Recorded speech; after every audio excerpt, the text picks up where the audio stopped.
ಆತ್ಮೀಯ ವೀಕ್ಷಕರೇ ನಮಸ್ಕಾರ. ನಾನು ದೇವರಾಜ ರೆಡ್ಡಿ, ಅಂತರ್ಜಲ ತಜ್ಞ, ಚಿತ್ರದುರ್ಗದ ಜಿಯೋ ರೈನ್ ವಾಟರ್ ಬೋರ್ಡ್ ಸಂಸ್ಥೆಯ ಮುಖ್ಯಸ್ಥ. ಇವತ್ತು ಹೇಳ್ತಕ್ಕಂಥದ್ದು, ನೀವು ನೋಡ್ತಕ್ಕಂಥ ಸ್ಟೋರಿ ತುಂಬ ವಿಶೇಷವಾದದ್ದು. ಚಿಲುಮೆಗಳು, ಸ್ಪ್ರಿಂಗ್ಸ್ ಅಂತ ಕರಿತೀವಿ. ಚಿಲುಮೆ ಅಂದ ತಕ್ಷಣ ಚಿಲುಮೆಗಳು ನಾವು ನೋಡೇ ಇಲ್ಲ. ಇತ್ತೀಚಿನ ದಿನಮಾನಗಳು, ಈಗಿನ ಜನ್ರೇಷನ್ ಚಿಲುಮೆಗಳೇ ಗೊತ್ತಿಲ್ಲ. ನಮ್ಮ ನದಿಗಳು ವರ್ಷ ಪೂರ್ತಿ ನೀರು ಹರಿಬೇಕಾದ್ರೆ ಈ ಚಿಲುಮೆಗಳಿರಬೇಕು. ಚಿಲುಮೆಗಳಿಲ್ಲದ ಖಂಡಿತ ನಮಗೆ ನದಿಗಳಿಗೆ ನೀರೇ ಇಲ್ಲ. ಈ ಚಿಲುಮೆಗಳ ಮೂಲ ಯಾವುದು, ಯಾವ ಥರ ಅಂತೇಳಿ ನಾನು ಜೀವಂತ ಚಿಲುಮೆಗಳನ್ನು ತೋರಿಸ್ತಕ್ಕಂಥ ಒಂದು ಕೆಲಸ ಮಾಡ್ತೇನೆ. ಈ ವಿಡಿಯೋ ನೋಡ್ತಾ ಬನ್ನಿ.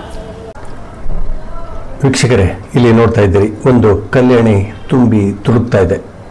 ಮಳೆಗಾಲದ ದಿನಗಳಲ್ಲಿ ಕರಾವಳಿ ಭಾಗದಲ್ಲಿ, ಪಶ್ಚಿಮ ಘಟ್ಟಗಳಲ್ಲಾಗ್ಬೋದು, ಈ ಥರ ಎಲ್ಲ ಹೊಂಡ ಕಲ್ಯಾಣಿಗಳು ತುಂಬಿ ತುಳುಕ್ತಾ ಇದೆ. ಇದಕ್ಕೆ ಕಾರಣ ಭೂಮಿಯಿಂದ ಬರುವಂಥ ಒಂದು ಜಲ, ಮೇಲ್ಜಲ, ಅಂತರ್ಜಲ, ಈ ಥರದಲ್ಲಿ ಬೇರೆ ಬೇರೆ ಜಲಗಳನ್ನು ನಾನು ಹೇಳ್ತಾ ಬರ್ತೀನಿ. ಈಗ ಹೋಗ್ತಕ್ಕಂಥ ದಾರಿ ಬಂದು ಇದೆಲ್ಲ ಪಶ್ಚಿಮ ಘಟ್ಟ ಶ್ರೇಣಿಯಲ್ಲಿ ಒಂದು ಪ್ರಯಾಣ ಮಾಡ್ತಕ್ಕಂಥ ಸಂದರ್ಭದಲ್ಲಿ ನನಗೆ ಸ್ಪ್ರಿಂಗ್ಸ್ ಬಗ್ಗೆ, ಚಿಲುಮೆಗಳ ಬಗ್ಗೆ ಭಾಳಷ್ಟು ಒಂದು ಕುತೂಹಲ ಇತ್ತು. ಈ ಚಿಲುಮೆಗಳನ್ನು ಎಷ್ಟು ಚಿಲುಮೆಗಳಿರ್ಬೋದು ಅಂತ. ನಾವು ದಟ್ಟ ಕಾಡು ನೋಡ್ತಾ ಇದ್ದೀವಿ, ಶೋಲಾ ಕಾಡುಗಳು ನೋಡ್ತೀವಿ. ಅದಕ್ಕೆ ಶೋಲಾ ಕಾಡುಗಳು ಅಂದ ತಕ್ಷಣ ಚಿಕ್ಕಮಗಳೂರು, ಮೂಡಿಗೆರೆ, ಬಾಬಾ ಬುಡನ್ ಹಿಲ್ ರೇಂಜಲ್ಲಿ ನೋಡ್ಬೋದು, ಸಾಕಷ್ಟು ಶೋಲಾ ಕಾಡುಗಳಿದೆ. ಅದಕ್ಕೆ ಹಿಂದೆ ಒಂದು ಗಾದೆ ಮಾತಾಯಿತು, ಶೋಲಾ ಕಾಡುಗಳಿಗೆ ಶೂಲಕ್ಕೆ ಏರಿಸುವಂಥ ಮಾತಾಯಿತು. ನೋಡಿ, ಈ ಒಂದು ಬಾಳೆಬೆರೆ ಘಾಟಿ ಅಂತಂದೇಳಿ ಮಸ್ತಿಕಟ್ಟೆಯಿಂದ ಸೋಮೇಶ್ವರ ಮಾರ್ಗ ಮಧ್ಯದಲ್ಲಿ ಬರುವಂಥ ಒಂದು ಘಾಟಿ. ಈ ಘಾಟಿಯಲ್ಲಿ ನೀವು ನೋಡ್ತಾ ಇದ್ದೀರಾ, ಇಲ್ಲಿ ಒಂದು ಕಡೆ ಚಿಲುಮೆಯಿಂದ ನೀರು ಬರ್ತಾ ಇದೆ. ಸ್ಪ್ರಿಂಗ್ ಅಂತ ಏನು ಕಳಿತೀವಲ್ಲ, ಈ ಸ್ಪ್ರಿಂಗಿಂದ ಎಷ್ಟು ಚೆನ್ನಾಗಿ ನೀರು ಬರ್ತಾ ಇದೆ. ಇಷ್ಟು ದೊಡ್ಡ ಕೋರ್ ಫಾರೆಸ್ಟ್, ಆ ಕಾಡಲ್ಲಿ ಮರಗಳು ವರ್ಷ ಪೂರ್ತಿ ಮಳೆಗಾಲದ ದಿನಗಳಲ್ಲಿ ನೀರನ್ನು ಸ್ಟೋರೇಜ್ ಮಾಡಿಕೊಂಡು ಭೂಮಿಯಲ್ಲಿ ತನ್ನದೇ ಆದಂಥ ಸಂದುಗಳಿಂದ, ಜರಿಗಳಿಂದ ನೀರನ್ನು ಹೊರಗೆ ಚೆಲ್ಲುವಂಥ ಕೆಲಸ ಮಾಡ್ತದೆ. ಈ ಥರದಲ್ಲಿ ಇಲ್ಲಿ ಒಂದು ಕಡೆ ಒಂದು ಸ್ವಲ್ಪ ರೋಡನ್ನು ಕಟಿಂಗ್ ಮಾಡಿದ್ದಾರೆ, ರಸ್ತೆ ವಿಸ್ತರಣೆ ಮಾಡುವಂಥ ಸಂದರ್ಭದಲ್ಲಿ ಇಲ್ಲಿ ಚಿಲುಮೆಯಿಂದ ಬರುವಂಥ ನೀರನ್ನು ನಿಮಗೆ ತೋರಿಸ್ತಾ ಇದ್ದೀನಿ. ಈ ನೀರಿಂದ ಬರುವಂಥ ಒಂದು ಚಿಲುಮೆ ಆದರೆ, ಇಲ್ಲಿ ಒಂದು ಕಲ್ಲಿನ ಕ್ರ್ಯಾಕಲ್ಲಿ, ಬಿರುಕಲ್ಲಿ ಬರುವಂಥ ಮತ್ತೊಂದು ಚಿಕ್ಕ ಚಿಲುಮೆ ನೋಡ್ತಾರೆ. ಇಲ್ಲಿ ಒಂದು ಜಾಗ, ಈ ಜಾಗದಲ್ಲಿ ಬರುವಂಥ ಚಿಲುಮೆ ನೋಡಿದ್ರೆ ಇಲ್ಲೊಂದು ಚಿಲುಮೆಯಿಂದ ನೀರು ಉಗ್ತಾ ಇದೆ, ಇಲ್ಲೊಂದು ಕಡೆ ಚಿಲುಮೆಯಿಂದ ನೀರು ಉಗ್ತಾ ಇದೆ. ಇಂಥ ಒಂದು ಜಾಗದಲ್ಲಿ ವರ್ಷ ಪೂರ್ತಿ ಇಂಥ ಚಿಲುಮೆಗಳು, ಈ ಜಸ್ಟ್ ಇದೊಂದು 100-200 ಅಡಿ ಅಂತರದಲ್ಲಿ ಇಂಥ ಒಂದು ಸಾವಿರಾರು ಚಿಲುಮೆಗಳು ಓಪನ್ ಆಗುತ್ತೆ. ಮಳೆಗಾಲದ ದಿನಗಳಲ್ಲಂತೂ ಗಶ್ಯಾಗಿ ನೀರು ನುಗ್ಗುತ್ತೆ, ತುಂಬ ಬೋರ್ಗರಿಯುವಷ್ಟು ನೀರು ಚಿಮ್ತಾ ಬರ್ತದೆ. ಬೇಸಿಗೆ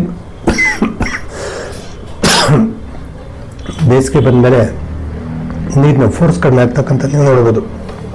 ಈ ಥರ ಚಿಲುಮೆಗಳನ್ನು ನಾವು ಉಳಿಸ್ಲಿಕ್ಕೆ ಏನು ಮಾಡಬೇಕು? ಈ ಥರ ಚಿಲುಮೆಗಳು ಈ ಒಂದು ದೇವಸ್ಥಾನದ ಅಕ್ಕಪಕ್ಕದಲ್ಲಿ ಒಂದು 100 ಚಿಲುಮೆಗಳು ವರ್ಷ ಪೂರ್ತಿ ನೀರು ಕೊಡುವಂಥ ಕೆಲಸ ಮಾಡ್ತದೆ. ಇದೇ ಜಾಗದಲ್ಲಿ ಅವರು 1000 ಅಡಿ ಬೋರ್ವೆಲ್ ತೋಡಿದ್ರೆ ನೀರು ಬರ್ತಾ ಇಲ್ಲ.